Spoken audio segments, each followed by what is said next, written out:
You got a raise this year. Maybe 3%, maybe 5. If your boss likes you, your bank account went up. On paper, you're winning. But somewhere between your paycheck and your fridge, that money is losing a war. Not against inflation. Inflation is just the scoreboard. It's losing a war against something older than money, older than markets, older than civilization itself. It's losing a war against the second law of thermodynamics, the same law that guarantees every star will eventually burn out, every hot cup of coffee will go cold, and every ordered system in the universe will eventually fall apart. I know how that sounds. I know it sounds like a metaphor cooked up to make a YouTube title. So let me be straight with you before we go any further. Some of what I'm about to show you is a direct mathematical mapping. Physicists and economists have built literal equations for it. Some of it is a powerful analogy that reveals something true about how money behaves. Even if it isn't physics in the strictest sense, I will tell you at every step which is which. No hand waving, just chalk equations and the paper trail. By the end of this video, you're going to look at your paycheck differently. Not because I've talked you into something, but because there's a body of published, peer-reviewed research that most economists have never read. And it explains why your salary has felt like it's evaporating even when the number on the screen keeps climbing. Let's start with the law that runs the whole show. Before I draw a single equation, here's my promise to you. The way I open every video on this channel, physics doesn't run Wall Street. The way gravity runs a falling apple. Money is not literally a gas. Your salary is not literally a photon. But over the last 150 years, a strange and largely unknown field called thermoeconomics has taken the mathematics of heat, energy, and disorder. The mathematics Rudolf Clausius and Ludwig Boltzmann built in the 1850s to explain steam engines and applied it rigorously to economic systems. Some of this is metaphor doing real explanatory work. Some of it, and I'll flag it clearly, is literal shared mathematics, not just a shared vocabulary. Keep that distinction in your pocket. You'll need it. Here's our roadmap for the next 25 minutes. We are going to walk through 8 discoveries, each building on the last. The second law of thermoeconomics, the Joule Standard, Baumol's cost disease, economic temperature, the Boltzmann-Gibbs wage distribution, the thermodynamics of inequality, energy rate density, and finally, the fair wage thermodynamic constant. By the time we are done, you'll understand why 97% of people are, in a very precise statistical sense, trapped, and what the 3% are doing differently. Let's start at the beginning. Let's start with entropy. In 1850, Rudolf Clausius formalized something physicists had suspected for decades. In any closed system, entropy disorder never decreases. You can concentrate energy. You can do useful work with it. But every single time you do, some of that energy degrades into a form that can never be fully recovered. Heat spreads out, order decays. This is the second law of thermodynamics, and it is, without exaggeration, one of the most battle-tested laws in all of physics. Here's where it gets interesting for your paycheck. A growing body of research in a field called thermoeconomics has proposed something economists have historically ignored, a parallel second law for economic systems. The claim is precise when economies interact. Total economic entropy cannot decrease. Think about what that means in practice. Every transaction you make, swiping your card at the grocery store, paying rent, even receiving your own salary, is not a perfectly efficient transfer of value. Some of that value is lost, not stolen, not hidden, dissipated, turned into the economic equivalent of waste heat. Economists have a language for this, borrowed directly from engineering, exergy and energy. Exergy is useful, ordered energy, energy that can still do work. Energy is the leftover energy that's been degraded into a form that can't do anything useful anymore, like heat that's already spread evenly through a room. Your salary, when it lands in your account, is exergy. It's concentrated, ordered, capable of doing things, paying down debt, buying a home, funding a future. But the moment it starts circulating through the economy, through rent, through fees, through taxes, through the thousand small frictions of daily commerce, some of it degrades into energy, value that existed on paper but can no longer be recovered as useful purchasing power. This is not a poetic exaggeration. Researchers studying irreversible economic processes have found that they behave mathematically the way irreversible physical processes behave. Value flows one way and it doesn't flow back. You cannot unspend money and fully recover the value you started with. Every transaction, in some small way, is a one way trip. So when you feel like your salary is quietly shrinking, even though the number is the same, you're not imagining it. You're watching entropy do exactly what the second law says it will always do. But this raises an obvious question. If money constantly loses value to entropy, why did we invent money in the first place? That question has a stranger answer than you'd expect. It has to do with a theory published in 2025 called the Joule Standard. Here's a claim that should stop you in your tracks. A 2025 paper proposed that monetary systems didn't just accidentally lose value to entropy, they evolved specifically to maximize entropy production.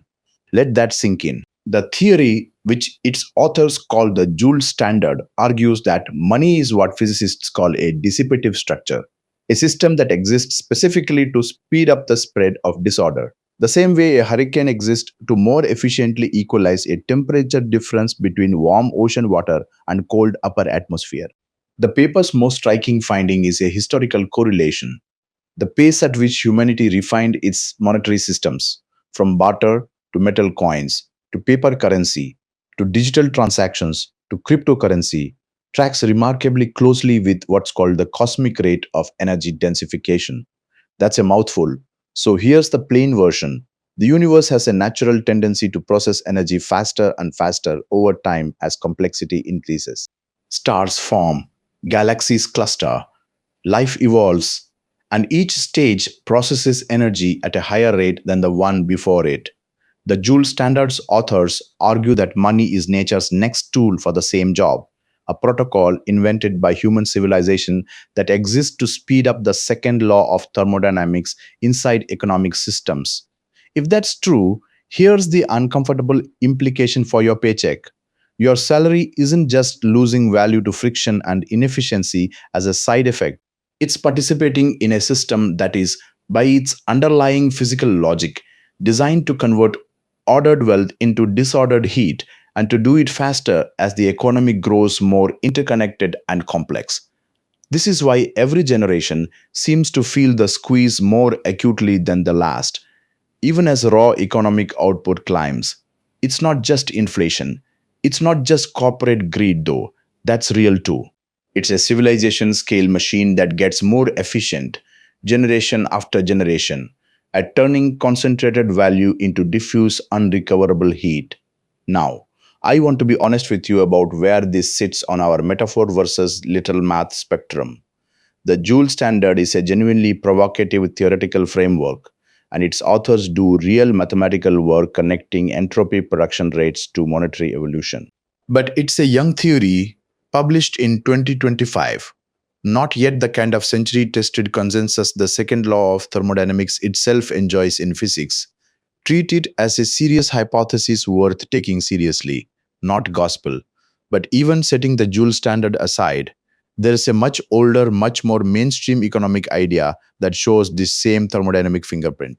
It's called Baumol's cost disease, and it explains something you've probably felt directly: why your doctor's visit costs more every year, even though doctors aren't getting more incompetent. In 1966, economist William Baumol identified a strange pattern. Sectors like manufacturing and technology get more efficient every year. A factory today produces vastly more per worker hour than a factory in 1966. But sectors like healthcare, education, and the arts don't.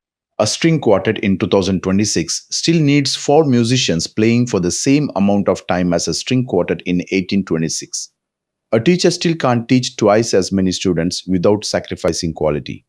A surgeon can't operate twice as fast. And yet, the wages in those stagnant sectors still have to rise because those workers are competing in the same labor market as everyone else. The result: costs in healthcare, education, and the arts climb relentlessly year after year, even without any corresponding leap in productivity.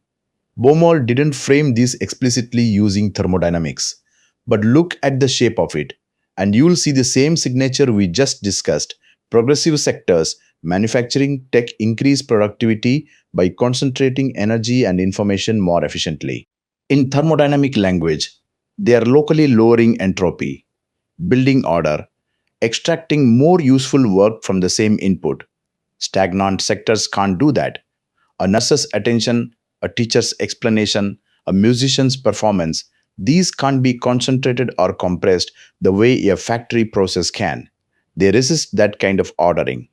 And so their relative cost compared to everything else in the economy keeps rising, not because those workers are becoming more valuable, but because everything around them is becoming thermodynamically more efficient while they stay still. This is why your salary buys less in stagnant sectors over time.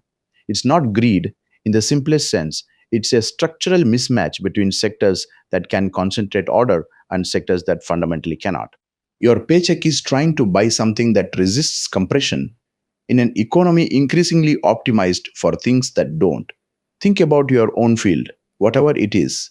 If you work in something that resists compression, care work, creative work, anything that fundamentally requires a human being's undivided time, you are structurally on the losing side of this thermodynamic mismatch, no matter how skilled you become. That's not a motivational problem. It's baked into the math of which sectors can concentrate order and which cannot. Now, let's take this idea of concentrated versus diffuse value and turn it into something you can actually measure. Economists have a term for this. They call it economic temperature. And once you see it, you'll never read an inflation report the same way again. Here's a genuinely elegant piece of mathematics. Researchers working at the intersection of physics and economics have defined something called economic temperature, written as T subscript E, and it's defined as the simple inverse of price. T sub E equals 1 over P. Why would you define temperature this way? Because in physics, temperature measures how much disorder, how much random motion exists in a system. High temperature means particles are bouncing around chaotically, hard to pin down, hard to extract useful work from. Low temperature means things are ordered, still, and concentrated. In an economy, price plays an oddly similar role. When prices are low, a given unit of currency can command more.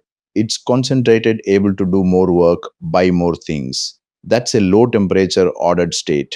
When prices rise, when inflation sets in, that same unit of currency commands less. It's become diffuse, disordered, high temperature.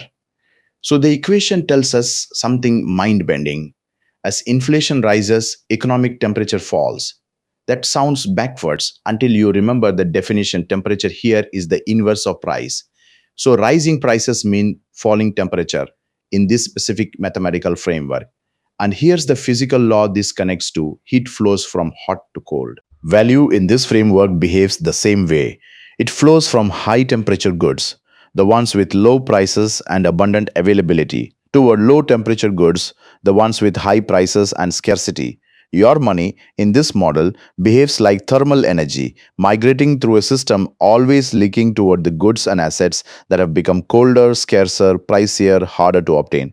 Here's what this means for your salary. Specifically, your paycheck is a fixed quantity of thermal energy dropped into an economy that is, on average, cooling. Prices are rising. Temperature, by this definition, is falling. And just like thermal energy becomes less capable of doing useful work as a system cools and its structure changes, your salary becomes less capable of buying the things you actually want as the economy's price structure shifts against you. This is a genuinely elegant, if young, piece of economic physics, and it deserves a caveat, same as before. Economic temperature defined this way is a formal mathematical analogy, not literally the same physical quantity as temperature in a gas, but the mathematics of how it flows, high to low, hot to cold, maps with real precision onto observed price and value dynamics. This is closer to the literal shared math end of our spectrum than pure metaphor. Now, here's where things get genuinely uncomfortable. If money behaves like thermal energy, then wages, millions of individual salaries across an entire economy, should behave like a population of particles in a gas. And when physicists checked, they found exactly that. In the late 1800s, Ludwig Boltzmann and Josiah Willard Gibbs developed the mathematics for one of the most important results in all of physics, statistical mechanics. Their achievement was showing that you don't need to track every single particle in a gas individually. You can predict with remarkable precision how energy will be distributed across billions of particles using a single elegant formula. P of m is proportional to e to the negative m over t. In plain language, the probability of finding a particle with energy m follows an exponential curve controlled by the system's temperature T. Most particles cluster at low to moderate energy. A small fraction reach very high energy. The curve falls off exponentially fast at first, then trailing into a long thin tail. Now, here's the part that should genuinely unsettle you. Researchers applying statistical mechanics to economics have found that wage distributions in real economies follow this exact same equation, not similar to the same functional form, P of m proportional to e to the negative m over t, where m is now income and T is that economic temperature we just defined. The finding is specific and sobering. Roughly 97% of the population falls into this exponential thermal equilibrium zone. Their wages are distributed exactly the way gas molecules are distributed by energy in a container at a given temperature, clustered at low to mid levels, with a small predictable fraction reaching somewhat higher. Only the remaining 3% escape into a different mathematical regime entirely. A power law tail, also known as a Pareto distribution, where wealth doesn't just grow, it grows super exponentially, especially during financial bubbles. Here's why this distinction matters more than almost anything else in this video. If your income falls inside that 97% exponential zone, your wage growth is, statistically speaking, behaving like the random thermal motion of a gas molecule, bounded, probabilistic, and clustered near the average, no matter how hard you personally push. You're not failing, you're following a well documented statistical law that governs the overwhelming majority of the population by mathematical necessity, not by individual merit or effort. Breaking into that power law tail, the 3% isn't just working harder. Statistically, it requires escaping the thermal bath of the mainstream economy altogether, building assets or income streams that don't behave like wages and therefore aren't bound by the same exponential ceiling. This is one of the most literal, least metaphorical results in this entire video. The Boltzmann-Gibbs distribution isn't an analogy applied to economics. It's the same equation fitted to real income data by researchers explicitly working in a field called Econophysics since at least 2012. When I tell you your salary is trapped in a thermal bath, I'm not being poetic. I'm describing the statistical bin you are sitting in on a published probability curve. Pause on that for a second, because it reframes something almost everyone gets told at some point in their career. Just negotiate harder. Just ask for a raise. Just switch jobs for a bump. None of that advice is wrong. Exactly. But it's operating entirely inside the exponential zone, nudging you a little further along a curve that, by its own mathematical shape, was never going to let the vast majority of people escape it through incremental pushing alone. The curve doesn't care how good your negotiation script is, it's an exponential, not a ladder. Let's go one level deeper, because there's a reason escaping that bath is so hard, and it connects to one of the strangest ideas in all of physics, the uncertainty principle. In 2016, a paper published in the journal Physica A did something remarkable.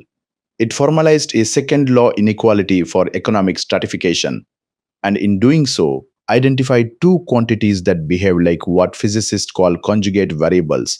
You've probably heard of the most famous conjugate pair in physics, position and momentum, from Heisenberg's uncertainty principle. You cannot simultaneously know a particle's exact position and its exact momentum. Pin down one and the other necessarily becomes uncertain. This isn't a limitation of our instruments.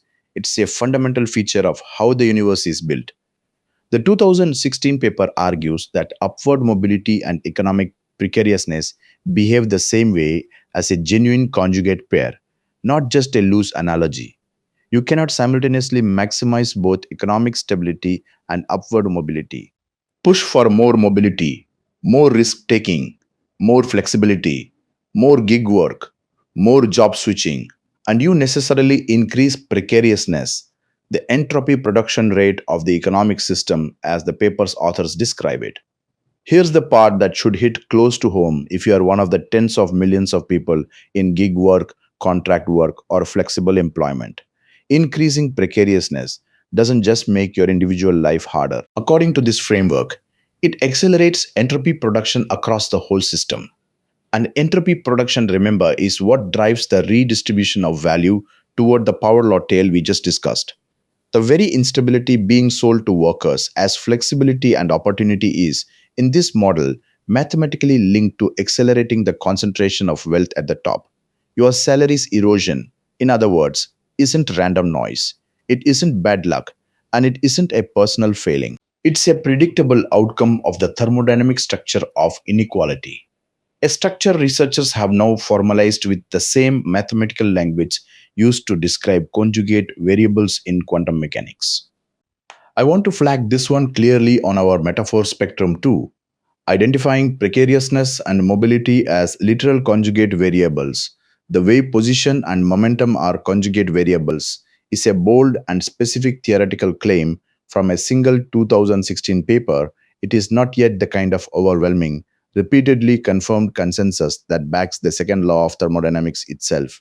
It's serious, peer reviewed, published research, but treat it as a compelling hypothesis, not settled physics. This is also incidentally why flexible employment has expanded so aggressively across nearly every industry over the last 2 decades. From the pure lens of this framework, flexibility isn't just a cost saving tactic for employers. It's a mechanism that systematically shifts workers away from stability and toward precariousness, which, per this same research, is mathematically linked to faster entropy production and faster redistribution toward the top of the wealth distribution. You don't have to believe there's a conscious conspiracy behind this. The thermodynamics work the same way whether anyone intends the outcome or not. Now let's zoom out to the largest scale of all, because there's a cosmic scale pattern that connects the birth of stars to the shrinking half-life of your paycheck's purchasing power. Astrophysicist Eric Chason spent decades studying something he called energy rate density, written as phi sub m, the flow of energy per unit mass through a system. His finding, built on comparing stars, galaxies, living organisms, and human civilizations on a single unified scale, was that all complex systems evolve toward higher and higher energy rate density over time. A star processes more energy per unit mass than a rock. A living cell processes more than a star relative to its mass. A brain processes more than a simple cell. And human civilization, especially our economic systems, processes more than any biological system that came before it. Here's the corollary that should worry you.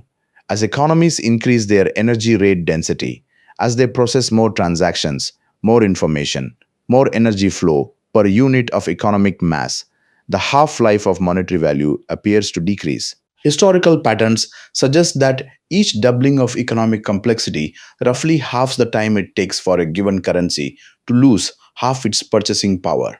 Think about what that means across generations. Your grandparents' dollar held value for decades. Your parents' dollar held value for a shorter stretch. Yours is degrading faster still, not necessarily because of any single policy failure, but because you're living inside a civilization running at a fundamentally higher energy rate density than any that came before it. Your salary in this framework isn't fighting a local economic battle. It's fighting against a cosmic arrow of time, the same arrow that governs the birth and death of stars, that demands ever faster energy throughput from every complex system, including the one you get paid by every 2 weeks. There is a sobering way to feel this personally. Think back to the last time you heard someone older than you say a dollar used to really mean something. They weren't being nostalgic for no reason. If this framework is right, they were reporting an actual, measurable acceleration in monetary half-life, a cosmic scale trend showing up in their own lived memory, one paycheck at a time. That brings us to the final piece, and it's the one that should make you angriest because it's about what you're actually owed. In 2020, a paper used the second law of thermodynamics directly to propose a theory of equitable remuneration, a fair wage derived not from labor market supply and demand, but from treating the human body as a literal heat engine. Here is the physiology. Your body converts the chemical energy in food into physical and mental work at roughly 20 to 25% efficiency. The rest, the other 75 to 80%, is lost as heat. This isn't a metaphor. It's basic human bioenergetics, measurable in a lab, and it follows the same thermodynamic constraints as any other heat engine. The paper's argument is simple and frankly devastating. A genuinely fair wage should compensate you for both the useful work you produce and the entropy cost, the unavoidable energy loss your body pays to produce it. Most salaries, the paper argues, only account for the former. They pay for your output. They ignore the thermodynamic tax your body pays just to generate that output in the first place. Which means, according to this framework, your salary isn't just being eroded by inflation, by economic temperature, by the wage distribution you are statistically trapped in. It was underpriced from the start, systematically failing to compensate you for the full thermodynamic cost of being a working human heat engine. So let's put it all together. Your salary isn't just losing a war against inflation, it's losing a war against entropy itself. The same universal tendency that will eventually cool every star and quiet every engine in the universe. Every paycheck is a temporary fragile concentration of exergy, dropped into a system that is, by the mathematics we've just walked through, relentlessly marching toward maximum disorder. Traditional economics doesn't see this because it was built assuming energy is infinite and free, a closed, reversible system when real economies are open, irreversible, and constantly producing entropy. That's not a small technical footnote. It's the same gap we are going to spend the next three videos on this channel pulling apart, piece by piece, starting with your investment portfolio and ending with the exact equation that predicts recessions before they happen. Even GDP itself, the number every government uses to declare economic success, doesn't distinguish between entropy reducing activity and pure entropy production. A hurricane that destroys a city and the rebuilding effort that follows both count as positive GDP growth. From a thermodynamic standpoint, that's like counting a system's waste heat as if it were useful work. Your salary lives inside an economy measured by a number that can't tell the difference between building something and cleaning up wreckage. But here's the good news, and it's real. Understanding the battlefield changes how you fight on it. The research points to three strategies. First, escape thermal equilibrium. Move however you can toward the power law tail, rather than staying purely inside wage income. Second, increase your personal energy rate density.